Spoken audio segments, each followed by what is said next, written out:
2,00,000 బాకున్నట్లు మీరు రుజువు చేస్తే దాన్ని 2,00,000కి 4,00,000 కడతా, మరి మీరు ఓపెన్ ఛాలెంజింగ్ మీరు చేస్తారా? మళ్ళీ మా మిత్రుడు అన్నట్లు క్షమాపణ చెప్తారా? చెప్పండి. హాల్లో మీటింగ్ జరిగింది బడ్జెట్ సమావేశంలోన. మళ్ళీ ఆ సమావేశంలోన గౌరవమైన ఎమ్మెల్యే గారు హాజరైనాడు. హాజరైన తర్వాత బడ్జెట్ సమావేశంలో ఆయన మాట్లాడుతూ కాంగ్రెస్ పార్టీ ఆదరణలోన గట్టిగా మాట్లాడే వ్యక్తి, గట్టిగా వాయిస్ ఇచ్చే వ్యక్తి, మిమ్మల్ని అన్ని రకాలుగా తిరిగే వ్యక్తి రమేష్ యాదవ్ 2 లక్షల బాకున్నాడని మున్సిపాలిటీకి అన్నాడు.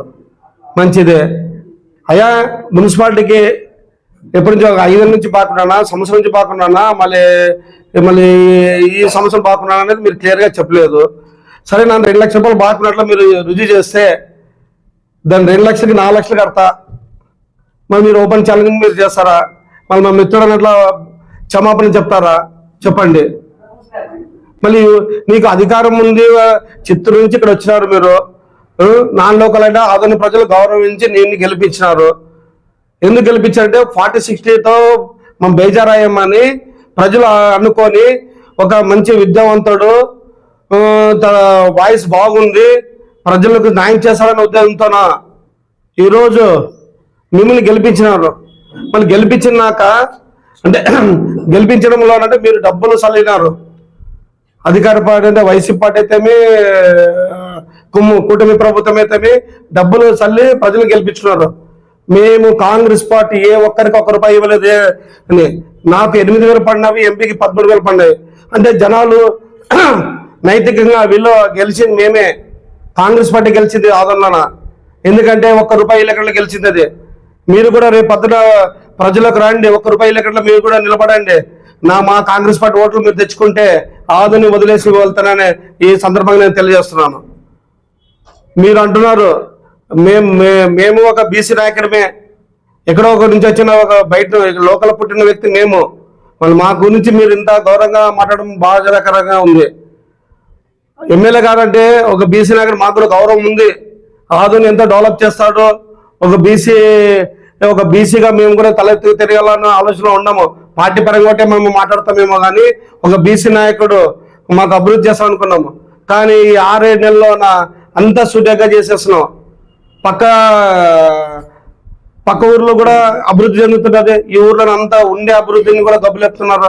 చిన్న చిన్న బతికే వాళ్ళందరి మీద మెయిన్ రోడ్లో ఉండే వాళ్ళందరినీ తీపిచ్చి అంతా చేస్తారు. దాన్ని ఒక ప్లాట్ఫామ్ కానీ ఒక రూపురేఖలు ఏమైనా మారుస్తున్నారా?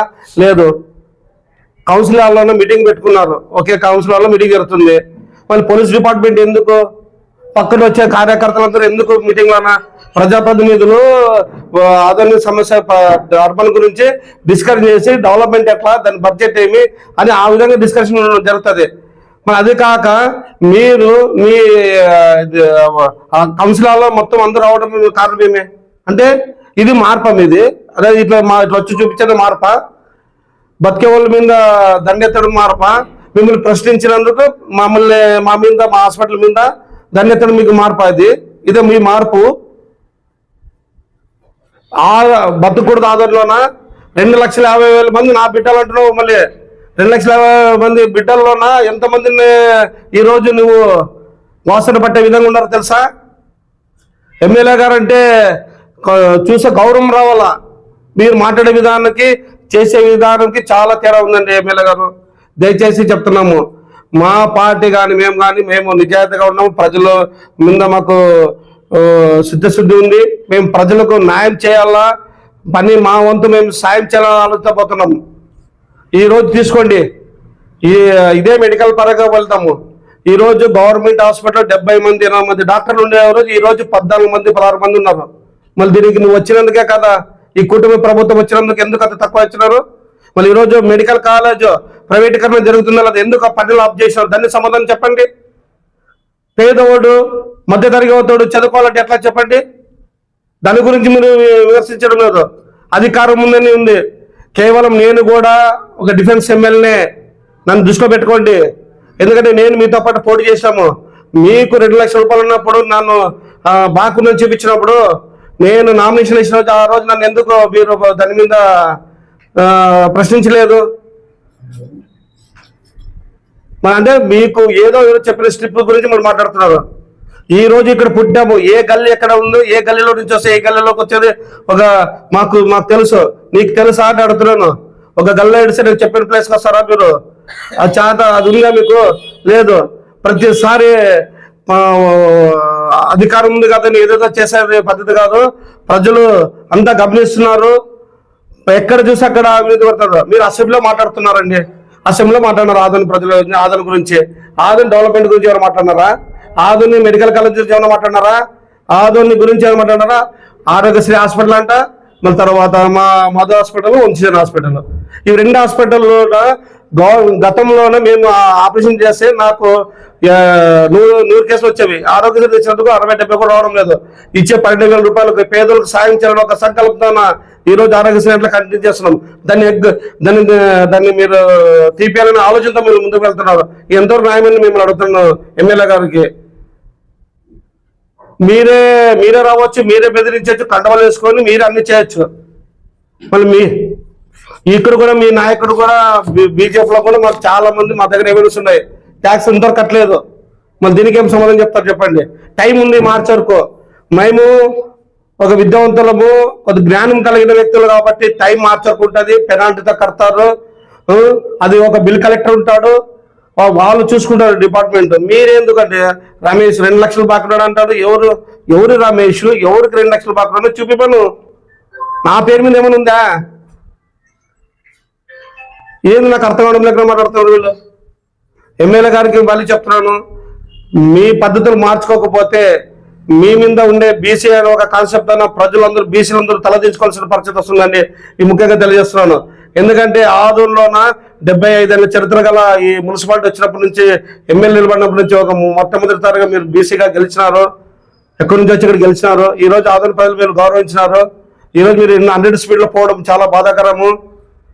ఈ విధంగా పోతే మేము కూడా దీని మీద ఎక్కడికైనా వెళ్ళడానికి కూడా రెడీ ఉంటామని ముఖ్యంగా తెలియజేస్తున్నాము.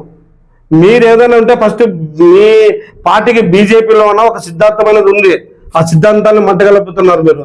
బీజేపీ ఒక సిద్ధాంతంగా పోతున్నది, మంటగలుపుతున్నారు. అంటే బీజేపీలోనే నేను కూడా బీజేపీలో గతంలో ఉండి వచ్చినాను. అక్కడ బీజేపీలో కష్టపడిన నాయకులు వాళ్ళు మార్చి ఈరోజు కొత్తలకి నువ్వు చూపిస్తున్నావు. అంటే ఏం నీలో ఉండే ఐక్యత ఏముందని చెప్పండి. ఆ రోజు కూటమిలో వాళ్ళు భుజానికి వేసుకుని నేను గెలిపించుకున్నారు. ఈరోజు కూటమిని కుమ్మల్లోకి తొక్కేసినారు. అది ఫస్ట్ మీరు చూసుకోండి. మా దగ్గర వచ్చేది ఫస్ట్ డిఎంటీని సక్రంగా చూసుకున్నాక అప్పుడు మా దగ్గర అంటే మా దగ్గర వచ్చి 12 ఏడిపోయిందో.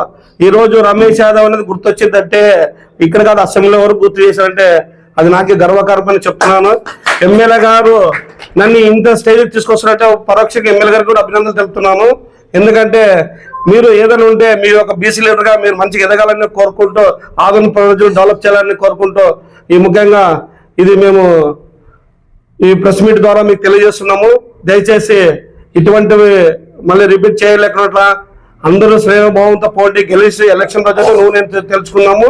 ఈరోజు కలిసికట్టుగా ఆదోని డెవలప్ చేయడానికి ముందున్నాము. ఎందుకంటే ఈరోజు బ్రిడ్జి పడిపోయే పరిస్థితిలో ఉంది. మళ్ళీ దాన్ని కూడా మీరు దృష్టి పెట్టండి. మీరు దాన్ని ఫండ్ తెచ్చి సెంట్రల్ నుంచి మీరు గెలిచినారు కాబట్టి కంపల్సరీగా మీరు తెస్తారనుకున్నాము. ఈ రోజు నుంచి ఒక ₹1 తేలేదు ఆదోనికి. అన్ని చెప్తున్నారు, లెటర్స్ ఇస్తున్నారు అంతే తప్ప అభివృద్ధి అనేది శూన్యంగా ఉంది ఈ 6 నెలలు.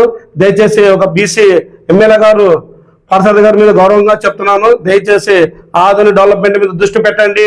ఈ వీటి మీద, బిజినెస్ల మీద, మార్కెట్ మీద, ఇంకో దాని మీద కాదు. ఫండ్ తెచ్చి ఆదోని ఒక రూపురేఖలు స్ట్రక్చర్ రూపురేఖలు మార్చాలని ఈ ముఖ్యంగా తెలియజేసుకుంటూ ఈ అవకాశం ఇచ్చిన మీడియా మిత్రులందరికీ ధన్యవాదాలు తెలుపుతున్నాను.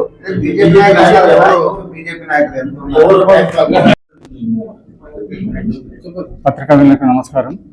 మన ఆదోని ఎమ్మెల్యే డాక్టర్ పారసారథి గారు సభలో ఏం మాట్లాడతాడో ఆయనకు తెలుసో తెలియదు, కానీ ట్యాక్స్ కట్టిన వాళ్ళు అందరినీ కాలర్ పట్టుకోమంటున్నాడు. ఎందుకోసం కాలర్ పట్టుకోవాలా?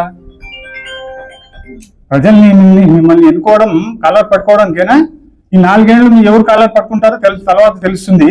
కానీ ఇట్లా బహిరంగ సభల్లో బాకీ లేని వాళ్ళకి బాకీ ఉన్నట్లు, లేకుండా కట్టిన వాళ్ళకి లేనట్టు ఆయన ఏం చెప్పడం, ఇంత ఘోరంగా మాట్లాడటము ఒక చదువుకున్న వ్యక్తి డాక్టర్ అంటున్నాడు, కానీ ఆ సభలో మటుకు సరైన మాటే తీరు లేదు సరిగా. ప్రజలు ఏం చూస్తున్నారు, ఏం లేదు, ఇంత మీడియా ఉంది, ఏం చేయాలా, ఏం లేదు, బాకీ ఉన్న వాళ్ళకి వసూలు చేసేవాళ్ళు అధికారులు ఎందుకున్నారు? మున్సిపల్ అధికారులు, కమిషనర్లు వీళ్ళంతా ఎందుకున్నారు? టీపీ వాళ్ళంతా, బిల్ కలెక్టర్ వీళ్ళంతా ఎందుకున్నారు? మీరు ఏదో మీరే వసూలు చేసి ముందు నుంచి మీరే వసూలు చేసి మున్సిపాలిటీ నడిపే అట్లా మాట్లాడుతున్నారు. దయచేసి పారసారి గారు మీ విజ్ఞప్తి చేస్తున్నా, ఆదిన ప్రజలు చాలా మిమ్మల్ని కోరి ఎన్నుకున్నారు. ఆ ప్రజల విశ్వాసాన్ని కోల్పోవద్దని మనోసారి కోరుకుంటున్నా. పత్రికా విలేకరులకు నమస్కారము. ఇక్కడ వచ్చిన కాంగ్రెస్ లీడర్లందరికీ ప్రతి ఒక్కరి పేరున ధన్యవాదాలు. మళ్ళీ నిన్నటి దినము కౌన్సిల్ చేసి అక్రమ రిజిస్ట్రేషన్ పైన ప్రశ్నించినందుకే నీ ఆసుపత్రి పైన కానీ నీ గురించి ఎమ్మెల్యే మాట్లాడతారని నిన్న మీ భాజపా కౌన్సిలర్ గారు చెప్పినారు. ఇది వాస్తవం అండి? 100% వాస్తవం కదండి. ఆంధ్ర ప్రజలకు ప్రతి యాక్చువల్ గా రమేష్ అనేది ఒక 60% ఏమో తెలిసింది, కానీ ఆ రోజు 100% తెలిసింది. రమేష్ యాదవ్ గురించి ఆ రోజు వీళ్ళు కూటములు వీళ్ళు గెలిపించినామా, వీళ్ళు ఐఏఎస్ ఆఫీసర్లా, వీళ్ళు ఏమైనా డ్రగ్ ఇన్స్పెక్టర్లా, వీళ్ళు ఏమైనా డిఎంఎన్హెచ్ వాళ్ళ, వీళ్ళు ఏమైనా హెల్త్ సంబంధించిన వాళ్ళ హాస్పిటల్ రావడానికి? అంటే మామూలు వ్యక్తులు బతుకూడదా? చట్టం అందరికి ఒకటే ఉంటుంది, ప్రతి ఒక్కరికి ఒకటే ఉంటుంది.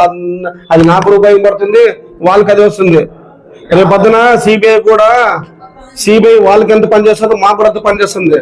ఆధార్ కార్డు మార్చి విషయం మీరు ప్రస్తావించారు కదా, దానిపై ఆ రోజు మీరు ప్రస్తావించారా? అది అట్లే ఉద్దేశం ఆ రోజు ప్రశ్నించి ఆ రోజు ప్రజల గురించి తెలియజేసినాము. ఏ రోజు ఏమంటే ఒక ఆధార్ కార్డ్ మార్పింగ్ అనేది నేషనల్ క్రైమ్,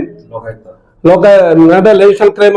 అది క్రైమ్ని ఇప్పుడు ఎవరైనా కబ్జా చేసుకుని స్థలం ముంచుకొని అది వేరే ఉంటుంది, కానీ క్రైమ్ అంటే ఆధార్ మా పేరు గీరని మార్పింగ్ చేసుకొని పేరు పెట్టి రిజిస్టర్ చేసుకోవడం అంటే ఆధార్లో మొట్టమొదటిసారి కాదు, ఆంధ్రప్రదేశ్లో మొట్టమొదటిసారి ఇది మాకు తెలిసినంత వరకు. మరి ఇది చేయడము దాని గురించి ప్రజలు చెప్పారు. ఎందుకంటే పది నాస్ కావచ్చు, పక్కంది కావచ్చు, మీది కావచ్చు, ఎవరిదైనా చేయొచ్చు, ఈ విధంగా ఉంటుంది. కాబట్టి దాని గురించి మేము ప్రజలు తెలియజేసాం. ఎందుకంటే కాంగ్రెస్ పార్టీ తెలియజేయాలి కాబట్టి తెలియజేస్తున్నాము.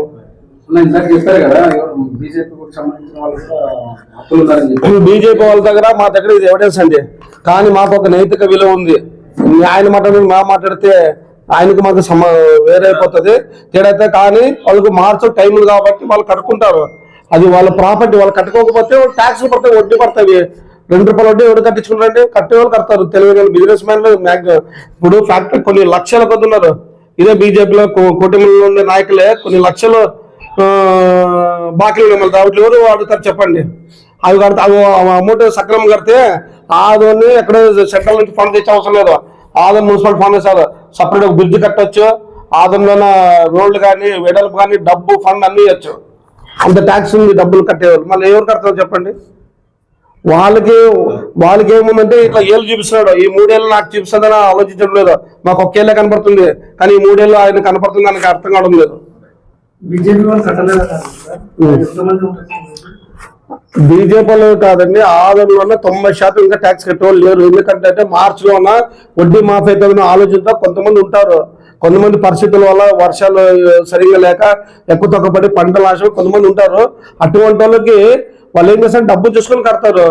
ఏ రోజైనా మేము కొన్ని లక్షల ట్యాక్స్ కట్టినా, నేను వడ్డీతో సహా కట్టాను, నా దగ్గర ఎవిడెన్స్ ఉంది. ఎందుకంటే కట్టారు, కానీ అది నా పేరు మీద కాదు, ఉన్నవాళ్ళు ఏ రోజు పేరు ఉంది. రమేష్ యాదవ్ ఉండడం అంటే అర్థం ఏంటి? దీన్ని ఇట్లా చేసే పరువుదార నష్టం ఎవరికైనా వేస్తాము, అది ములాది లేదు. దాని మీద నేను సెంట్రల్ వాళ్ళు కూడా నేను దీని గురించి సెంట్రల్ కూడా పంపిస్తానని తెలియజేస్తున్నాను. ఇక్కడ విచ్చేసిన పత్రికా విలేకరులకు, మరి మా కాంగ్రెస్ కార్యకర్తలకు, మరి మా ఇన్ఛార్జికి నమస్కారాలు తెలుపుకుంటూ, నిన్నటి దినం కౌన్సిల్ హాల్లో మన ఎమ్మెల్యే గారు రమేష్ యాదవ్ మా ఇన్ఛార్జ్ గురించి మాట్లాడటం జరిగింది. ఆయన బాకీ ఉన్నాడు, తల ఎత్తుకొని ఎట్లా తిరుగుతారో అని సవాల్ విసరడం జరిగింది. నేను ఒకటే అడుగుతున్నా ఆయనకి, రమేష్ యాదవ్ అనే వ్యక్తి మున్సిపాలిటీకి బాకీ ఉన్నాడా? బాకీ ఉంటే ఆయన ఖచ్చితంగా దాన్ని రిసిప్ట్ చూపించాల. ఆయనకి ఏ బ్యాలెన్స్ లేదు, ఊరికే ఆయనని రెచ్చగొట్టి మాట్లాడటము మంచి పద్ధతి కాదు. ఖచ్చితంగా దీనిపైన ఎమ్మెల్యే గారు మా ఇన్ఛార్జిని క్షమాపణ బహిరంగంగా కోరాలని డిమాండ్ చేస్తున్నాము. ఎందుకంటే జనాల్లో ఊరికే రెచ్చగొట్టే విధంగా మాట్లాడటము, జనాలు మనకి ఎన్నుకునేది ఎందుకు? అధికారులకి మనకి సమన్వయం పాటించాలని ఎన్నుకునింది.